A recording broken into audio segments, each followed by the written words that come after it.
Thank you, Jason. Okay, let's see. Okay, thank you. So hello, everyone. Sorry, I lost part of my voice, and I'm guaranteed it's not due to karaoke last night, because I definitely didn't go there. I know some of you enjoying good time there. Anyway, so for my talk, I will mainly discuss about my work on individualized parcellations. And also, I will got something new for you guys, because we recently looked into the clinical applications using individualized brain parcellations. So we know the brain is active even at rest. So this video from Daniel shows that the resting state functional MRI signal when the subject is lying at rest in the scanner. So we can see there are large spontaneous activity fluctuations appear throughout the brain. So this MRI signal can be used to estimate connectivity between the brain regions. So for example, if we consider posterior cingulate cortex and we correlate its time course with entire cerebral cortex, we will see a very nice, beautiful functional connectivity pattern showing here. So this is also known as the dorsal attention network. However, if the left seat region moves around, we see that the functional connectivity patterns changes a lot. So this suggests that adjacent brain regions can have very different functional connectivity patterns, and this has motivated many studies to estimate large-scale brain networks using resting state functional connectivity. And Thomas is probably one of the well-known ones. So this is the 17 network parcellation from the Yale 2011 paper. And in my work, I look into individual-specific large-scale brain networks. So we develop a new approach. We try to model intra-subject variability.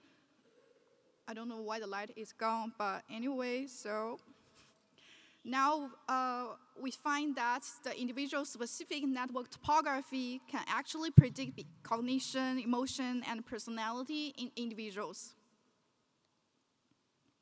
So here is our OHBM model we use to estimate these individual-specific brain networks. I won't go deep into the details of the mathematical derivations. So basically, we have 3 different levels. The top level tries to model the inter-subject variability, and the next level models the inter-session variability. And then we model the inter-region variability. So now, given all these priors shown as a red circle, and the functional connectivity profile of a new unseen subject, we are able to estimate the parcellation for this subject using only one single session of resting state functional MRI data. So here are 4 examples of 4 representative ACP subjects, and the first row represents the parcellations estimated using day 1, and the second row represents parcellations using day 2. So we can see that even though these parcellations for each individual are estimated separately, and independently using different data, but we can see they are highly replicable within each subject. And the arrows showing you several features that are also highly replicable within subject, but very different across subjects.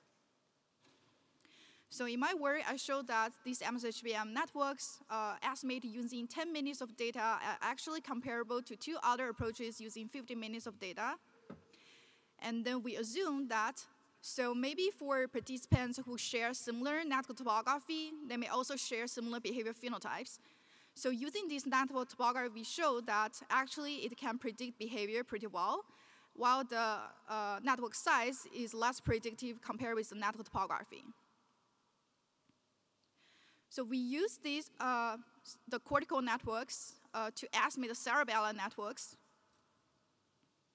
So this is work from my colleague, OHBM. And here is the cerebellar networks of 2 densely sampled subjects. And we also look into the ACP, but it has much less data. And this is how you we can see it's actually much more noisy compared with the 2 indensely sampled subjects. So we then look into whether this cerebral network topography can also predict behavior. So previously we showed that the cerebral cortical networks can be used for predict behaviors. And then we look into the network topography of the cerebellar networks. And we find that it's actually also can be used for behavior prediction, but the performance is much worse compared with the cerebral cortical network. So I further extend this MSHBM model to estimate the area level parcellations. So as we know from the system neuroscience that the cerebrocortical area contains like 300, 400 brain regions, and each like unique region have a function, have its desired function, architectonics, connectivity, and topography. So each of these large-scale networks may contain like a multiple cortical areas. So this is an example of my 400 aerial individual level parcellation. So here I'm showing you examples of the midnight scanning club datasets. So again, here show you like 4 example subjects estimated using data from the first 5 sessions. And here are parcellations estimated using like the last 5 sessions. So I highlight area shown in the circle. We can see that there are also like features that are highly replicable within each subject, but very different across subjects. So similarly, we look into the behavior prediction. And here we try to use the functional connectivity for the behavior prediction. So basically, we compare the functional connectivity estimated using this individual specific MSHBM area level parcellation and the Schaefer group level parcellation. And here I'm showing you the results. We use like 400 dimension. And we can see that individual specific parcellations perform much better compared with the group level parcellation in terms of like functional connectivity. So the last part of this talk, I will show you some work, a recent work where we try to use these individual specific brain parcellations for personalized brain stimulation for depression patients. So the standard TMS will stimulate a location using scale-based measures. So here I'm showing you the beam abstract approach where the patient will wear a cap and their several scale-based measurements will be taken, and then the nurse or the clinicians will mark like a cross marker on the cap. That's where the TMS stimulation will be stimulated.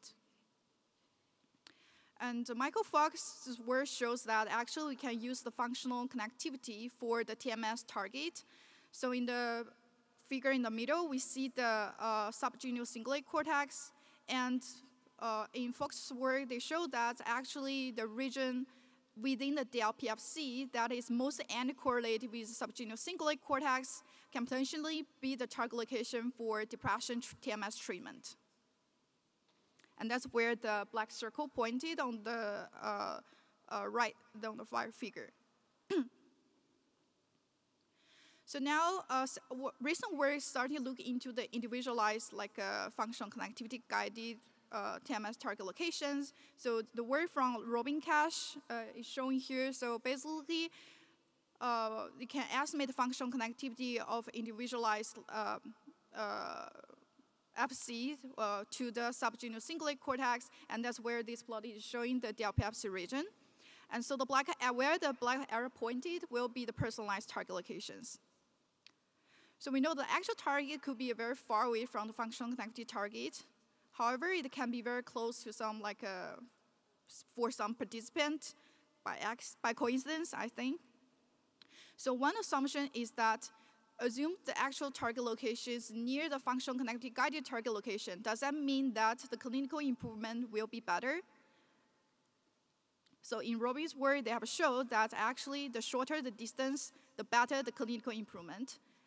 And this study has been replicated by an independent data set by Sean Siddiqui, so as shown here. So this is a very promising work, and it has also inspired us starting to look into the same topic. So we are like, oh, what if we start using the individualized parcellations in this TMS treatment? So here I'm showing you the MSHBM brain networks of a single patient using 10 minutes of data. And because we try to target the area on the gyro portion, so we use the individual cortical folding pattern. And we only look into the salience and dorsal tension networks. So the area where the purple the purple RI highlighted here will be the region of potential target locations.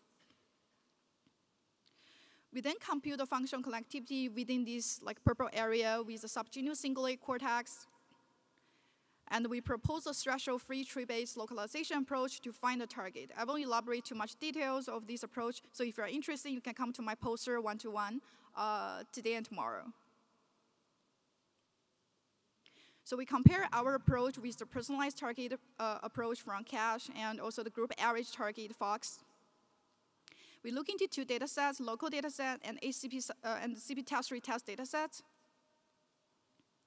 And we find that for the HCP data set, we can achieve numerically significantly better test retest reliability. And we can achieve lower correlation with the subgenuine cingulate cortex of the target locations using the leave outruns.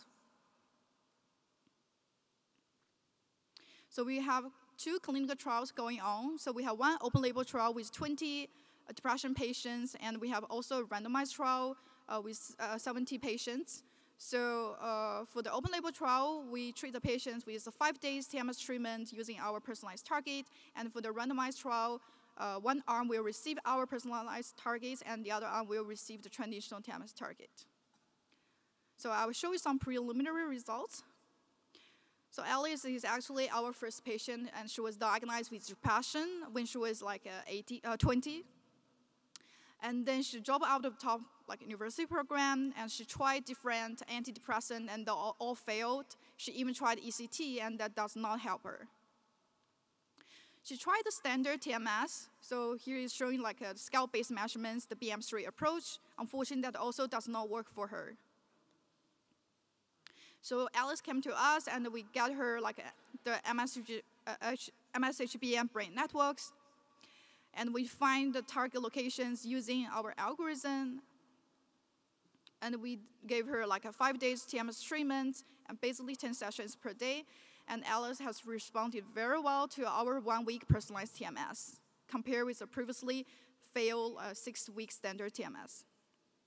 So in this plot, the x-axis shows you from the baseline to the day 5, and the y-axis shows you the depression symptoms, the quiz scores. So far we have collected 8 patients for our open label trial, and it's still going on now, actually. And so far we have hit like a 87.5% response rate. So in summary, in my talk, I show you my MSHBM model, where we model both inter- and intra-subject variability. And the network size and topography can be used for behavior prediction. And of course, these cortical networks can be also used to estimate individual specific cerebellar networks. And the parcellations could be used to derive reliable personalized TMS target. I would like to thank our funding support, especially for the team who conducting the TMS treatment at IMH. And I would like to thank my lab members, my collaborators here. Thank you. Thank you. I think we leave the questions at the last part, so you can ask me questions in the app. We will answer at the end of the talk. Thank you.